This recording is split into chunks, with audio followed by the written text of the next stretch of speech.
Ayan po, hello po sa inyong lahat at welcome sa aking channel. Heto at muling nagbabalik ang inyong lingkod, Pods Press TV.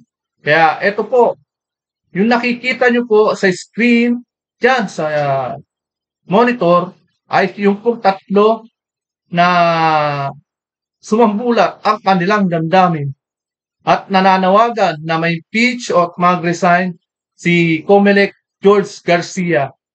Dahil ito po ang malawakang umano na sa pagkakaalam nila ay malawakang dayaan na nangyari. Dahil po dito, si Atty. Topacio pinapatawag na gusto niya ipatawag sa Kongreso at maimbestigahan. At ito po si Atty. Respicio. Although na kahit na binoto siya, nanalo siya, ay hindi pa rin po siya pinoproklama o pinapaupo dyan sa pwesto niya ng COMELEC. Hindi pa siya pinapaupo ng mga commissioner dyan sa COMELEC. At ganun din po dito sa Duterte Youth Party List na si Mr. Cardoma. Cordema pala. Siya po ay ganun din. Parehas sila ng sitwasyon ni Attorney Harold Respicio. Hindi pa rin po sila na pinoproklama ng COMELEC. Ano kaya sa palagay natin? 'Di ba? Isang malawakang pamumulitika. Kumbaga etong etong Duterte Youth, gusto nilang hindi muna iproklama, hindi raw Kumbaga para raw makapasok ang Gabriela Party List. Ano ibig sabihin nun? Ayaw nila ipanalo, ayaw nila ipaupuin ng Duterte Youth para lang makalusot ang Gabriela Party List. Diba, malawak na pamumulitika ang ginagawa nila. Kaya heto po, bago po ang lahat, welcome po muna sa aking channel. At muling nagbabalik ang inyong lingkod, Pods Press TV. Kaya heto po, i-play po muna natin ang kay Attorney Harold Respicio. Elections ang taong bayan. Ito ang maanghang na pahayag ni Vice Mayor-elect Attorney Harold Respicio ng Reyna Mercedes Isabela. At dahil aniya dyan, dapat na managot ang mga opisyal ng COMELEC kasunod ng mga irregularidad sa halalan noong Mayo 12. Ayon kay Respicio, dapat na ma-impeach ang mga commissioner ng COMELEC dahil... Di ba ito po yung bago po na mag-eleksyon, matagal na pong nag-iingay to si Attorney Harold Respicio. Ngayon, diyan siya na kinakasuhan ng COMELEC ng cyber libel. Kaya hindi siya mapapaupo ngayon dahil daw diyan sa ginawa niya na pang papahayag laban sa COMELEC na cyber libel ang kaso daw. Kaya ang unang-una, hindi ho tao ang pinapasaringan ni Attorney Harold Respicio dyan. Unang-una, yung COMELEC po. Kaya wala pong taong involved dyan. Di ba? Halatang binikipit po si Attorney Harold Respicio sa ngayon. Kaya ito po, tuloy po natin. Sa pagtatraidor nila sa mga butante.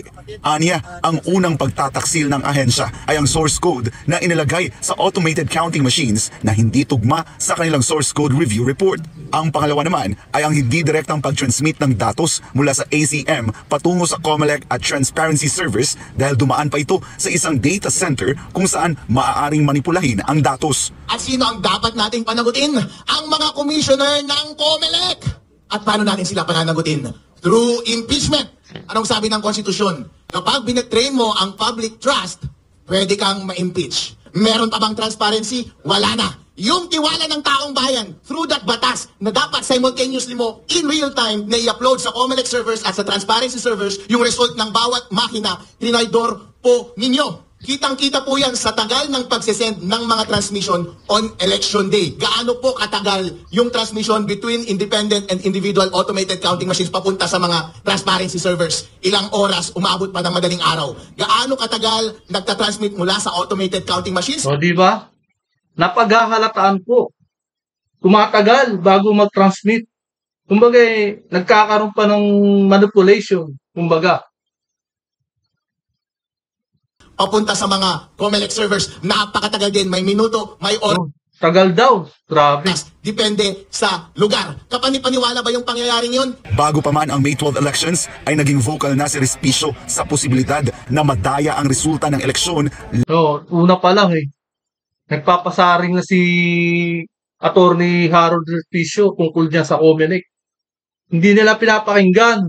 Imbis na humingi sila ng humingi sila ng tulong diyan sa taong yan, ay kinakasuhan pa nila. Lalo na sa transmission ng mga boto. Huwag niyo pong kalilimutan ang panahong ito. Have you been sitting on a smart business idea and need to get it online? GoDaddy makes it fast and easy with user-friendly. Yung pabayaang mawala ang apoy sa inyong mga dibdib sa susunod na 3 taon para kapag dumating ang panahon sa 2028, maalala nyo pa rin ang panahon na ito at hindi na natin iboboto ang pamahalaan na nagka-counterman ng ating mandato at patuloy na nangaabuso sa ating karapatan. Hindi pa Yun nga. Yun po ang masakit. Hindi po ang taong mga apektado rito na ginigipit nila. Kumbaga, sambayan ng Pilipino, naging transparent dapat sila. Yun yung nagkakaroon ng epekto dito. Ito po, tuloy po natin ang video ito. pinoproklama si Respicio bilang nanalong Vice Mayor ng Reyna Mercedes dahil sa nakabimbing disqualification case laban sa kanya. Raidor ng Commission on Elections ang problema, ginigipit siya. Bigla kinasuhan pa siya ng, may disqualification case pa siya. Yun po ang mahirap. Kaya hindi pa siya maproklama. Kaya yan po, naghihinaing na po at todo reklamo na ang ginagawa ni Attorney Harold Respicio. Next po tayo sa ito. Kay Duterte Youth, Cardema. Naman kay Duterte Youth Chairman Ronald Cardema, malinaw na pinulitika ni COMELEC Chairman Joe. Biruin nyo, pumapangalawa sa party list. Binoto ng taong bayan, ginigipit pa. Hanggang ngayon, hindi pa napoproklama yung Duterte List Party List, Duterte Youth Party List, hindi pa napoproklama. Grabe. George Garcia ang halalan, dahilan para ipinawagan niyang magbitiw na ito sa pwesto. Kasunod yan ng aniyay lantaran at questionableng Grabe, lantaran po. Ang pangdaraya, ang ginagawa daw, di umano. Etong nasa video ito na pinapahayag, grabe. Papadiskwalipika sa kanilang grupo at ang pagpapasuspinde sa kanilang proklamasyon kahit pa malinaw na sila ang isa sa mga pinili ng taong bayan. Giit ni Cardema, kung may delikadesa si Chairman Garcia, dapat na itong maghain ng courtesy resignation, lalo. Nako, ano sa palagay nyo? Kapit tukudin yan. Hindi rin basta-basta bibitaw yan. Talagang loyal dyan sa ginagawa ng gobyerno. At ito rin ang hinihingi ni Pangulong Ferdinand Marcos Jr. sa kanyang mga cabinet secretary.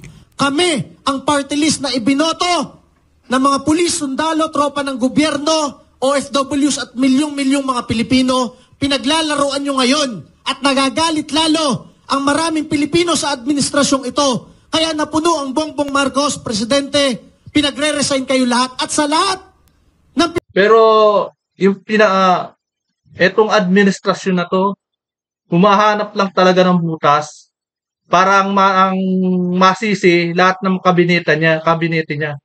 Ginawa niya, ginahin niya lang yan kay Pangulong Duterte dati, na pinagre-resign lahat kumagay magpasa ng resignation ang mga kabinete niya.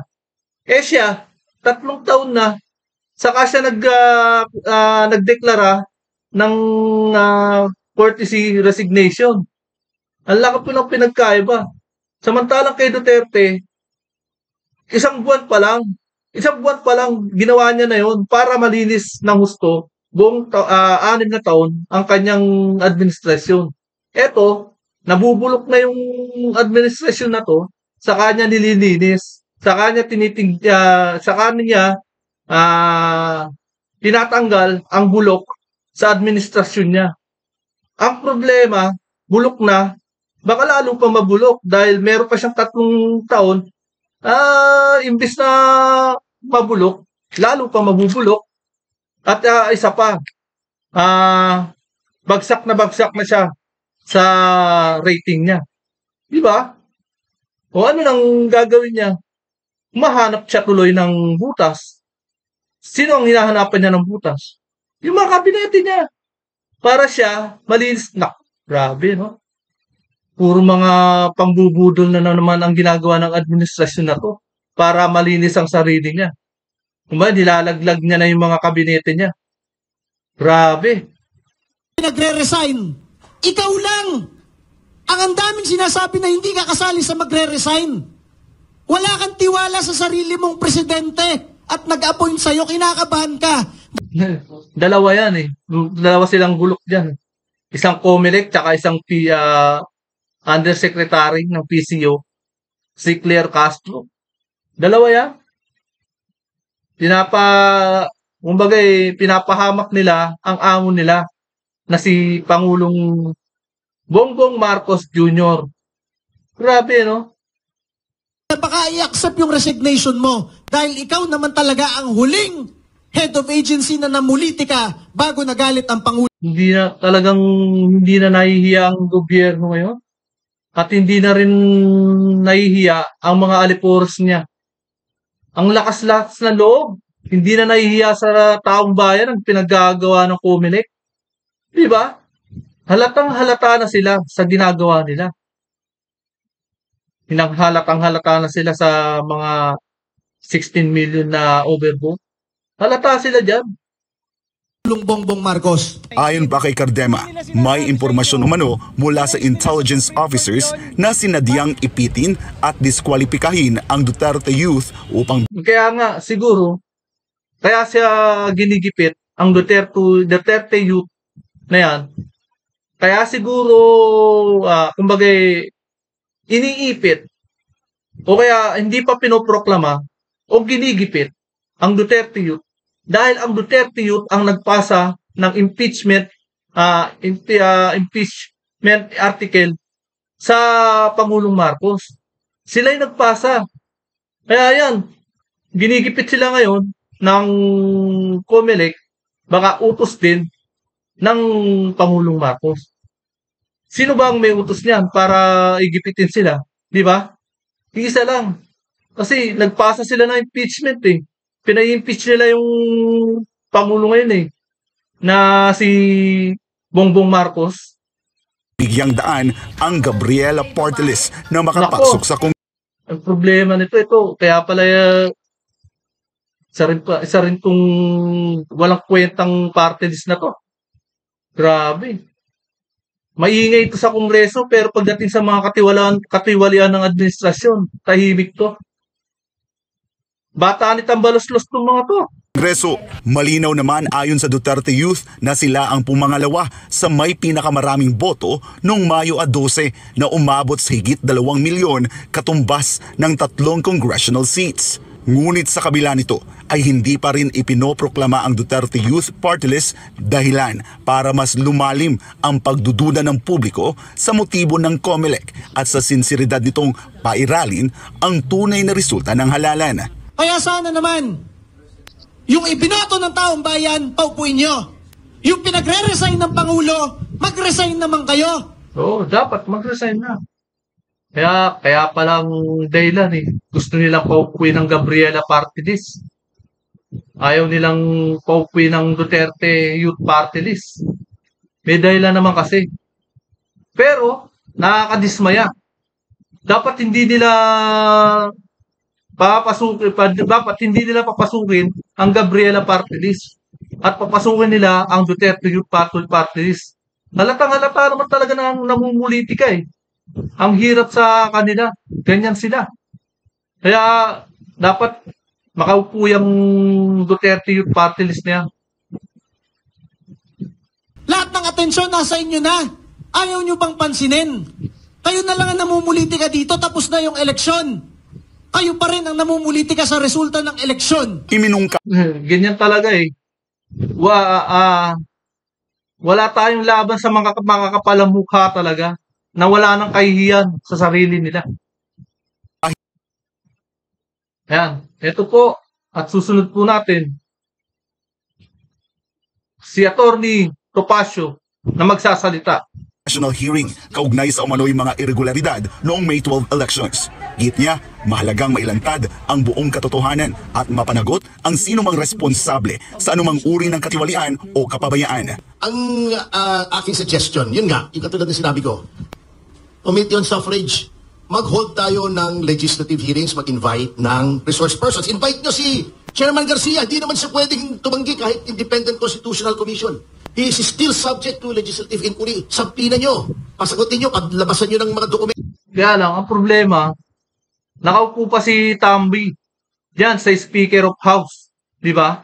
Pero kung nakaupo diyan si Pulong Duterte, yan, maliwanag yan.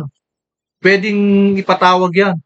Pero hanggat nakaupo diyan si sa House Speaker, yang si Tambi, si Tambaloslos, wala pong mangyayari.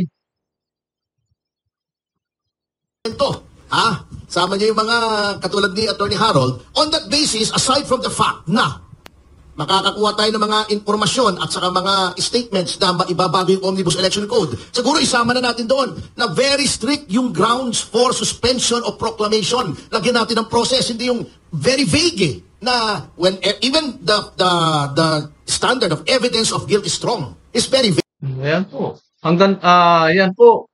Napanood po natin ang buong video at napakinggan natin ang pahayag nila Attorney Respicio, Harold Respicio, Attorney Topacio, at si Duterte Youth Party List Congressman Cardema. Yung mga hinaing nila, puro sa mga kabalastugan na nangyayari dyan sa Comelec.